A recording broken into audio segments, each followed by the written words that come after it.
Oh, delivery na sad. Oh, di ba? Told you. Kami hindi namin manihapon, pero si Maisha, delivery na naman. Yes!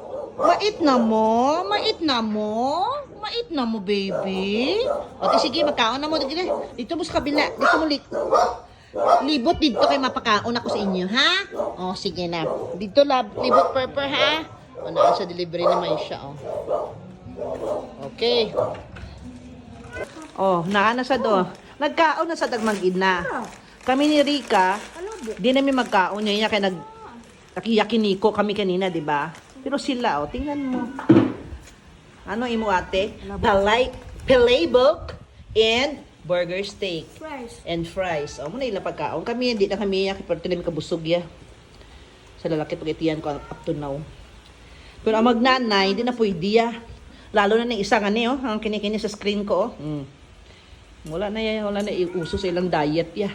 Kaon na ya. Hub is life. I'm healthy. Yeah. Thank you, Lord. No?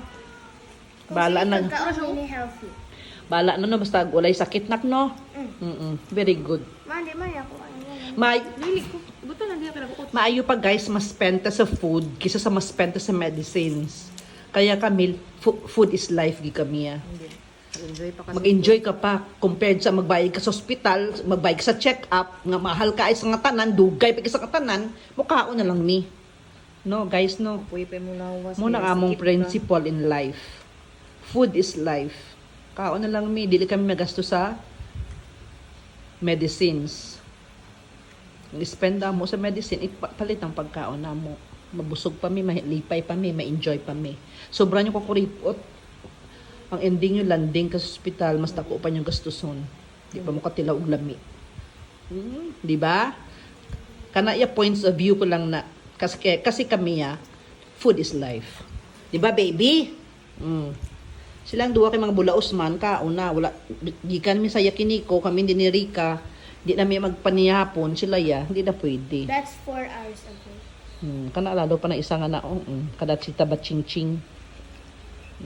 Di ba? Ako yaya, as usual, juice na ko. Bye guys. Happy eating everyone. Bye-bye.